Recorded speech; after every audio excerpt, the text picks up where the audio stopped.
bienvenidos. Hoy vamos a hablar de integración y regulación metabólica. Con respecto a lo primero, a integración metabólica, una cosa que yo les vengo destacando desde el primer año, desde que vimos las vías metabólicas de nutrición, es que el metabolismo es uno solo. O sea, no hay compartimentos estancos. El metabolismo de los glúceos por un lado, el metabolismo de los lípidos por otro lado, el metabolismo de las proteínas por otro lado. Se los divide en tres, en los libros están en 3 capítulos por una cuestión académica, para poderlos estudiar mejor.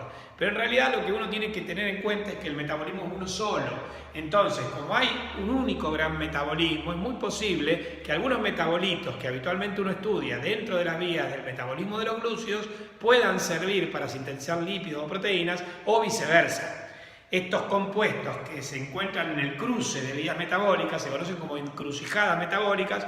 Hay varios de importancia y ahora lo vamos a analizar. Pero entonces piensen que el metabolismo es uno solo y que sirve para generar, digamos, tiene la función de generar tanto la energía, que sirve para mantener la vida, en tanto y en cuanto somos sistemas abiertos que nos mantenemos en un estado estacionario.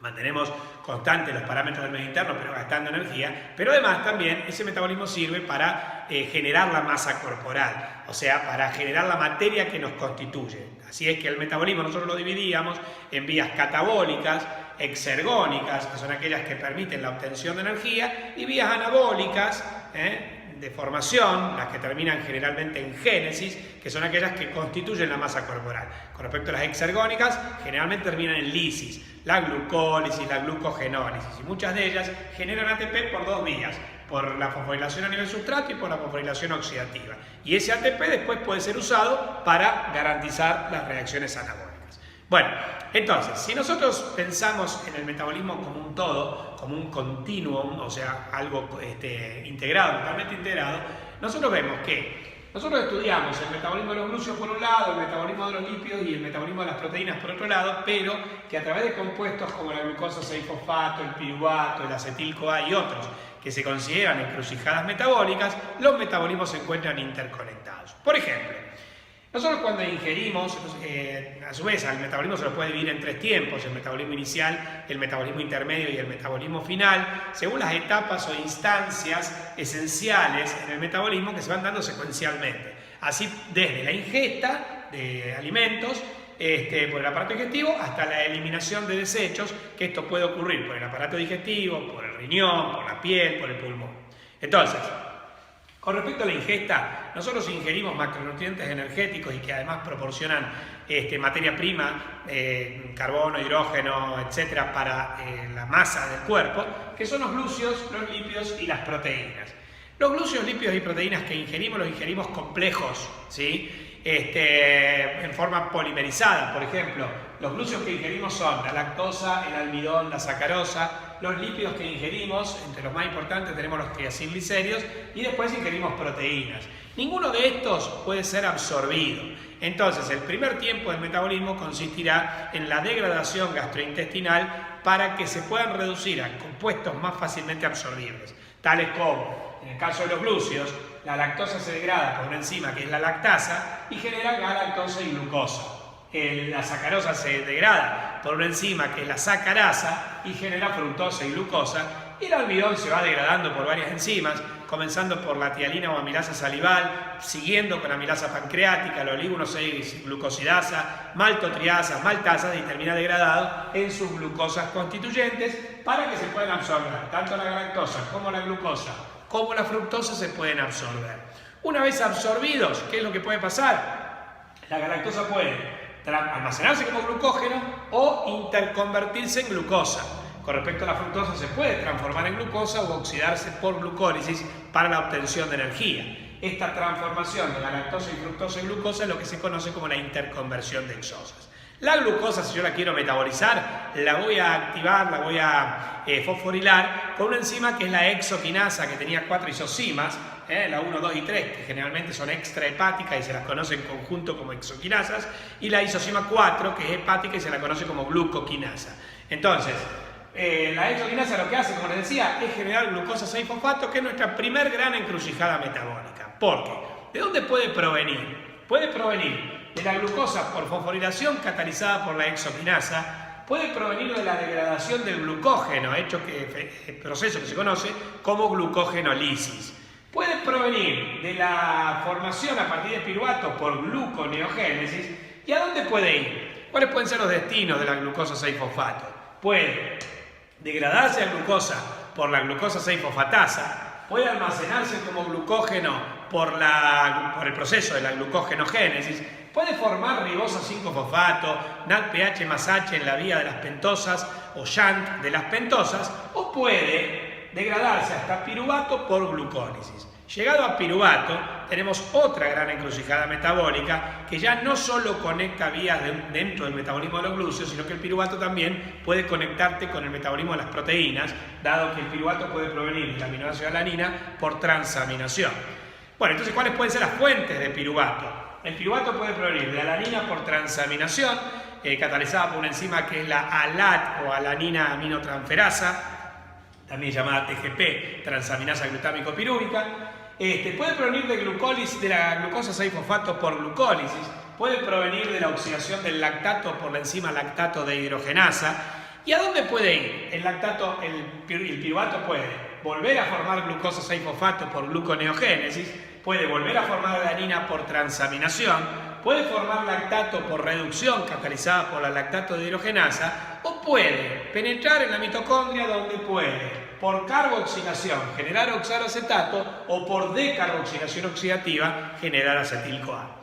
Llegado al acetil-CoA tengo la más grande de las encrucijadas metabólicas, porque los tres metabolismos pueden hacer una convergencia hacia el acetil-CoA como producto final común para alimentar al ciclo de Krebs. Así es que el acetil-CoA puede provenir del piruvato por decarboxilación oxidativa, puede provenir de la oxidación de los ácidos grasos, de la beta-oxidación de los ácidos grasos, de la oxidación de los cuerpos cetónicos y de la oxidación de los aminoácidos cetogénicos, producto de la degradación de proteínas. ¿Y a dónde puede ir? Si bien el acetil-CoA tiene un destino final común, que es el ciclo de Krebs, se combina con oxaloacetato para formar citrato en el ciclo de Krebs, o bien el acetil-CoA puede derivarse hacia vías sintéticas, pero de lípidos nada más. El acetil-CoA puede provenir de glúceos, de lípidos o de proteínas, pero solo puede generar lípidos. Así es que puede generar ácidos grasos por biosíntesis, puede generar cuerpos cetónicos por cetogénesis, puede generar colesterol por biosíntesis y colesterol, y si genera colesterol indirectamente puede servir para la formación de los ácidos biliares y de las hormonas esteroideas que se generan a partir del colesterol. Bien, entonces, acá vimos tres encrucijadas metabólicas que son la glucosa 6-fosfato, el piruvato y el acetil-CoA, que son capaces de interconectar las vías metabólicas de glúceos, lípidos y proteínas, y de cada una de estas ustedes tienen que saber cuáles son sus posibles fuentes y cuáles pueden ser sus posibles destinos. Volviendo a los tres tiempos del metabolismo, cuando dijimos que los glúceos se degradaban inicialmente lactosa, almidón y sacarosa para generar la lactosa, glucosa y fructosa, eso constituía la digestión de los glúceos como primer tiempo del metabolismo. Después todas las vías que te mencioné como glucólisis, gluconeogénesis, gluconeogénesis, vía de las pentosas, glucogenogénesis, glucogenólisis, el metabolismo de otras exosas, o sea, la interconversión de exosas, la reducción del piruvato, la oxidación del lactato y la decarboxilación oxidativa del piruvato corresponden al metabolismo intermedio de los lípidos, de los glúceos, el segundo tiempo. Con respecto a los lípidos también, primero tengo que digerirlos por lipólisis en el tracto gastrointestinal, donde la enzima más importante es la lipasa, que tiene muchas isozimas. Tengo una lipasa lingual, tengo una lipasa gástrica, tengo una lipasa pancreática, tengo una lipasa intestinal, tengo una lipasa hepática, pero bueno, la más importante en los adultos es la lipasa pancreática, que degrada a los triacilglicéridos en glicerol y ácidos grasos. Después, el glicerol puede transformarse por oxidación en dioxicetronfosfato, la cual puede servir para formar glucosa por gluconeogénesis o para oxidarse por glucólisis hasta piruvato. Por eso decimos que el glicerol es el único componente de los lípidos que puede ser glucogénico. Yo puedo generar glucosa a partir del glicerol. Y esto se ve, por ejemplo, en situaciones tales como el ayuno, en situaciones tales como el ejercicio, donde, como hay células que solo utilizan glucosa, tales como las neuronas o los glóbulos rojos, ante la indisponibilidad de glucosa en el ayuno porque no la comes y en el ejercicio porque hay una demanda de glucosa excesiva, yo necesito cualquier fuente para generarla, aunque sean fuentes no glucídicas. Cuando yo genero glucosa a partir de fuentes no glucídicas, como son los lípidos, a este proceso lo llamo gluconeogénesis. Ahora bien, no todos los compuestos pueden ser glucogénicos. En los lípidos, el único compuesto glucogénico es el glicerol. Con respecto a los ácidos grasos, decíamos por beta oxidación se oxidan a acetil-CoA. El acetil-CoA luego puede formar ácidos grasos por biosíntesis, puede formar cuerpos cetónicos por cetogénesis. Estos cuerpos cetónicos pueden oxidarse a acetil-CoA por cetólisis. Y el acetil-CoA puede formar colesterol por biosíntesis y luego puede formar ácidos biliares, indirectamente puede formar ácidos biliares u hormonas esteroideas. Entonces, la digestión de los TAG a glicerol y ácidos grasos es el metabolismo inicial, mientras que el metabolismo del glicerol, la beta oxidación, la biosíntesis de ácidos grasos, la lipogénesis, que es la formación de TAG a partir del glicerol y ácidos grasos, la cetogénesis, la cetólisis, la biosíntesis del colesterol, de ácidos biliares y hormonas esteroideas constituyen o corresponden al metabolismo intermedio de los lípidos. Con respecto al metabolismo de las proteínas pueden degradarse por proteólisis para generar aminoácidos, los cuales pueden servir para formar proteínas por biosíntesis, para formar los llamados compuestos nitrogenados no proteicos, tales como la melanina de la piel, como las catecolaminas, las hormonas tiroideas, la creatina muscular, o bien pueden oxidarse para obtener energía. En el catabolismo de los aminoácidos tenemos dos vías fundamentales, que son la transaminación y la desaminación. Por transaminación, los aminoácidos se convierten en otros aminoácidos al combinarse con alfa-cetoácidos, y cuando llegan a formar un aminoácido particular, que es el glutamato, que es el único aminoácido que se puede desaminar con facilidad en la mayoría de los tejidos, este glutamato por desaminación oxidativa genera amoníaco y genera alfa-cetoglutarato para alimentar el ciclo de Krebs. Con respecto al esqueleto carbonado de los aminoácidos, de acuerdo a este esqueleto carbonado y al destino que puede tener, a los aminoácidos se los clasifica en cetogénicos o en glucogénicos. Los aminoácidos cetogénicos, como su nombre lo indica, pueden formar cuerpos cetónicos. Para ello tienen que transformarse en acetil-CoA. Entonces, estos aminoácidos cetogénicos se transforman en acetil-CoA y pueden alimentar el ciclo de Krebs para obtener energía, o bien pueden formar cuerpos cetónicos. Estos aminoácidos cetogénicos son aquellos que empiezan con L, lisina, leucina, estos son los cetogénicos puros, y después 4 que son glucoiscetogénicos, que pueden recordar las siglas fisotripti, fenilanina, isoleucina, triptófano y tirosina, que pueden dar tanto acetil-CoA como pueden dar tanto glúcidos. Con respecto a los aminoácidos que originan glúcidos, a estos se los llama glucogénicos, y son los aminoácidos que por transaminación, por ejemplo, en el caso de la alanina, puede dar piruvato, el cual puede servir para formar glucosa.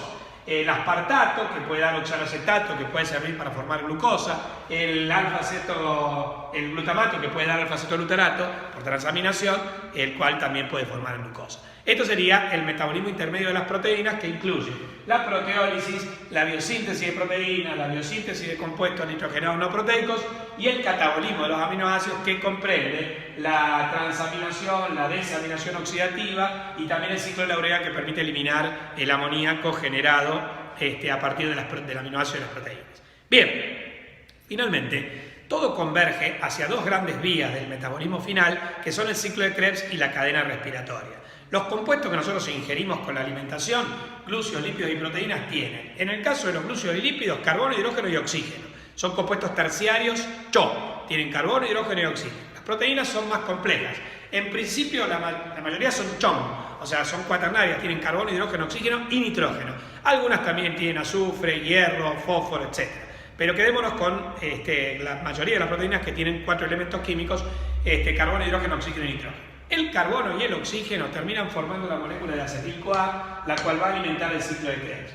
Los hidrógenos terminan formando NADHs y FADHs, que alimentan la cadena respiratoria, y el nitrógeno de las proteínas termina formando amoníaco, que en el ciclo de urea se convierte en urea.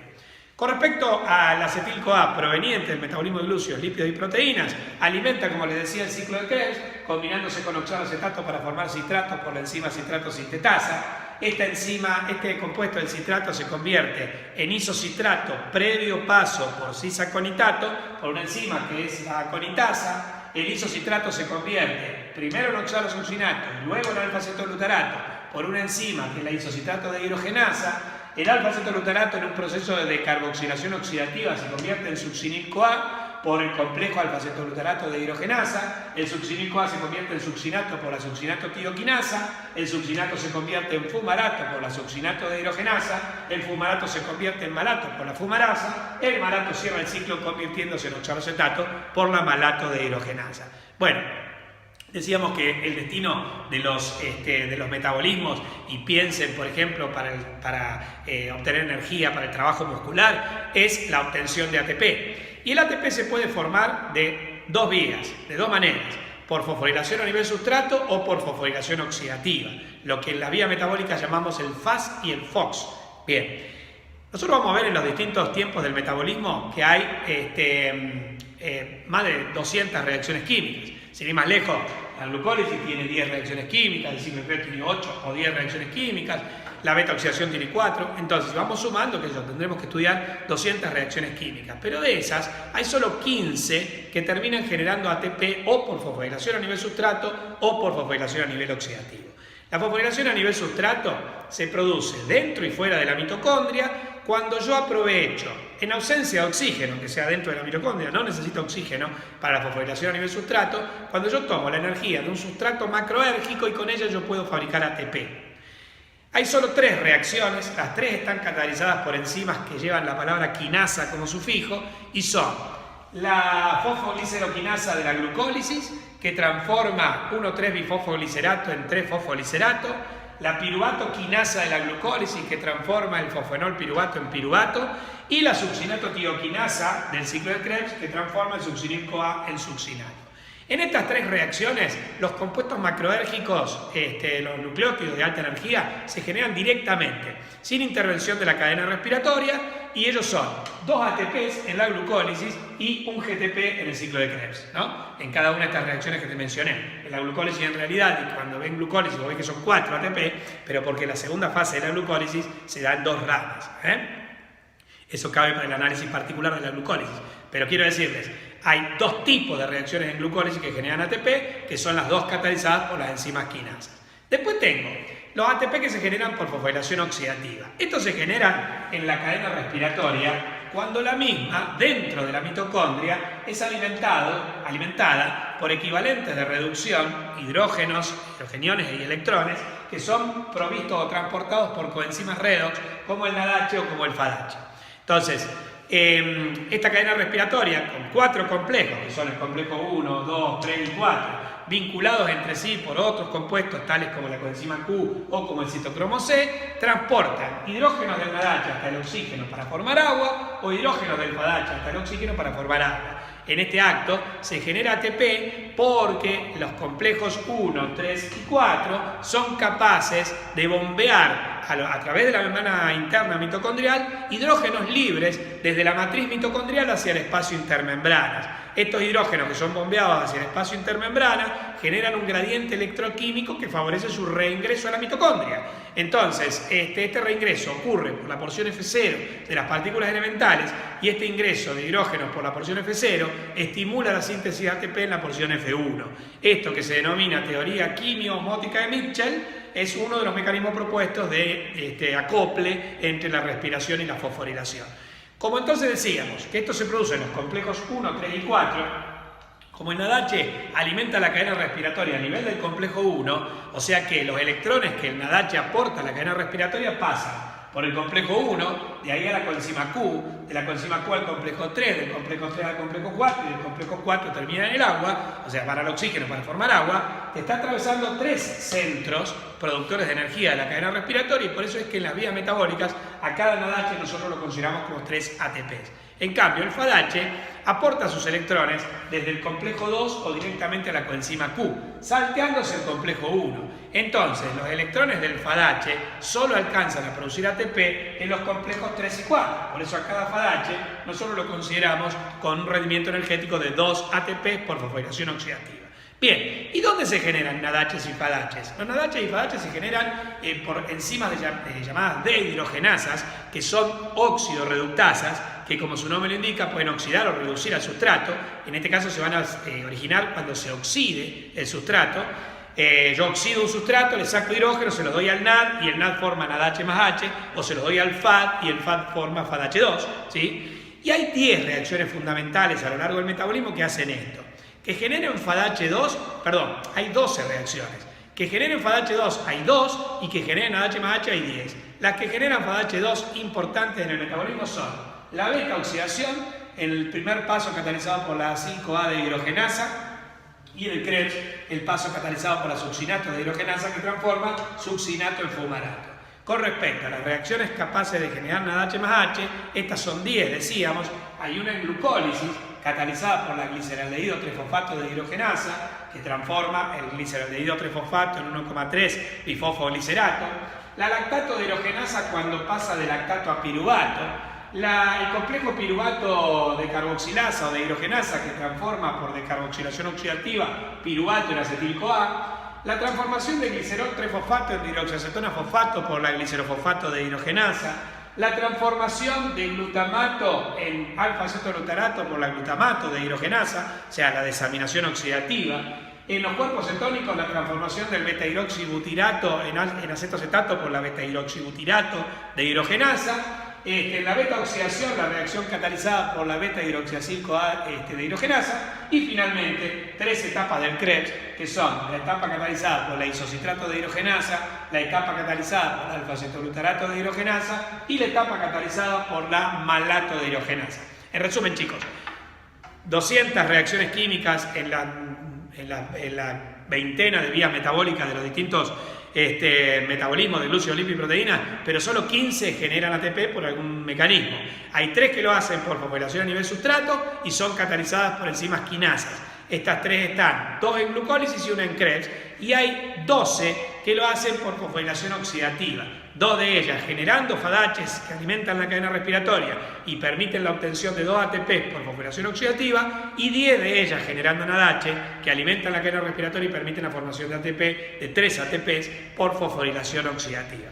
Como consecuencia, como conclusión de todo este proceso metabólico, vos tenés que los glúcidos, los lípidos y las proteínas, es decir, lactosa, almidón, sacarosa, TAC y proteínas que ingerimos con los alimentos, terminan reducidos a dióxido de carbono, urea y agua. El dióxido de carbono se produce en la reacción de decarboxilación oxidativa del piruvato, en la reacción de decarboxilación oxidativa del alfa-acetoglutarato y en otras reacciones de decarboxilación, y se elimina por el pulmón, ¿sí?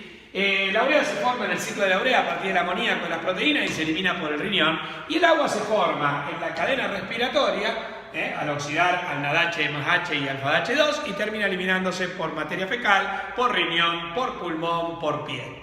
Entonces, si en resumen, vos ingerís por el aparato digestivo glúcidos, lípidos, proteínas, vitaminas, agua y minerales, ingerís por el aparato respiratorio oxígeno, y en 3 tiempos del metabolismo, un metabolismo inicial, un metabolismo intermedio y un metabolismo final, terminás generando dióxido de carbono que se elimina por pulmón, urea que se elimina por riñón y agua que se elimina por pulmón, por riñón, por piel, por aparato digestivo. En ese transcurso vos generás ATP por 2 mecanismos, que son la fosforilación a nivel sustrato y la fosforilación oxidativa, y gracias a la génesis de ese ATP, esto garantiza la vida, en tanto y en cuanto somos sistemas abiertos que nos encontramos en estado estacionario. Bien, todo esto es un gran metabolismo donde las vías están interconectadas por encrucijadas metabólicas, de las cuales las más importantes son la glucosa 6-fosfato, el piruvato y el acetil-CoA, de los cuales ustedes tienen que saber cuáles pueden ser sus fuentes y cuáles pueden ser sus destinos. ¿Estamos? Eso es integración metabólica. Copien este pizarrón.